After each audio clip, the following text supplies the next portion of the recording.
This is a true story. We all know that children like to play in places they're not really supposed to play in. And so it was back in the early 50s, in the school holidays. Jeff and Wynn used to like to play down at Connah's Quay docks.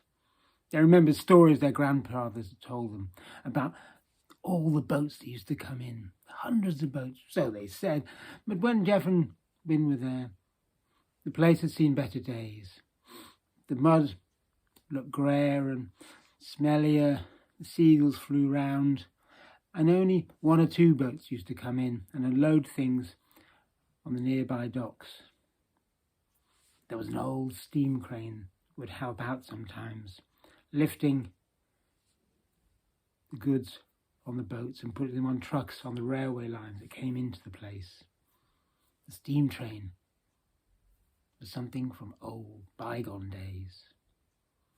It was covered in welded sheets of metal and really probably should have been decommissioned. Great big chimney stack at one end where the boiler was, and a huge great arm from which it lifted things from the boats. The boys had gone down to fish for eels. They were putting the worms on the hooks and casting into the water some 25 feet below and pulling and waiting. They were buggers, eels, when they came up. Slithery, slimy things. But it was fun doing. And on that day, Jeff and Wynn were just looking around, waiting for a bite, when they watched the steam crane being fired up and brought alongside a truck with huge steel pipes. Wow, they're massive. How are they going to do that? But they were going to lift them down off the truck. This crane came alongside. The strops were lowered, and they walked at the dockers, these hard men who drank well, worked and put the strops around the steel pipes, which were huge, as they held their lines watching. The crane went into action. The line went taut. And nothing happened. And suddenly the arm of the crane went down and touched the top of the pipes. They watched in amazement as it sprang back up. And as it sprang back up, the strops snapped.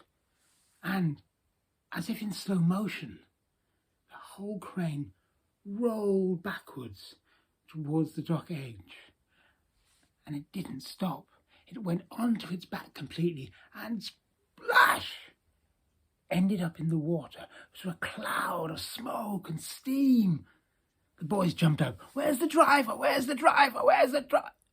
He was there, battered and bruised, and thrown himself out. Oh, you two, came a voice. They looked up. Come on, Jeff, said Wynn. Let's get out of here before we get blamed for what's happened. And they ran off back home to tell their parents. A week later, they plucked up the courage to go down again. Go down and try for some more eels. And there where the crane had gone into the water was a huge barge. And on the back of the barge, a huge air pumping system. And beside it stood a diver being prepared to go in the water. He had his normal clothes on, and they put 2 sets of combinations over him, and then an outer layer. And then they put a shoulder harness on him, and added some lead weights to his feet and his chest. A steel helmet was picked up and slowly swiveled onto his head, and the front casement was closed and locked. And one of the dockers handed him an oxyacetylene torch, and he was helped towards the side of the boat and dropped into the water. As he went in, the flame disappeared down, and all they could see were the bubbles as he worked. And then Jeff and Wynn noticed that a new crane had been brought in on the train tracks, and a strop was thrown into the water. And then they realised what was happening. The man below the water was cutting up the crane and slowly bringing it up in bits and putting it on the side of the docks. It was amazing. It was the most extraordinary thing they'd ever seen. And they thought, are they going to put it back together again? Are they going to remake it? It took a week to get the whole crane back up. And they went down every day to watch what was happening. The huge bits on the side of the docks, the man working under the water. But the crane then disappeared. And so did the new crane. And there were no more cranes on Connah's Quay docks.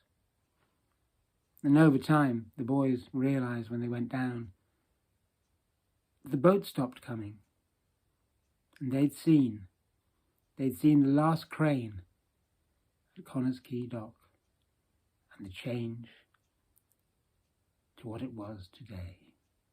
Quiet and run down. That is my story.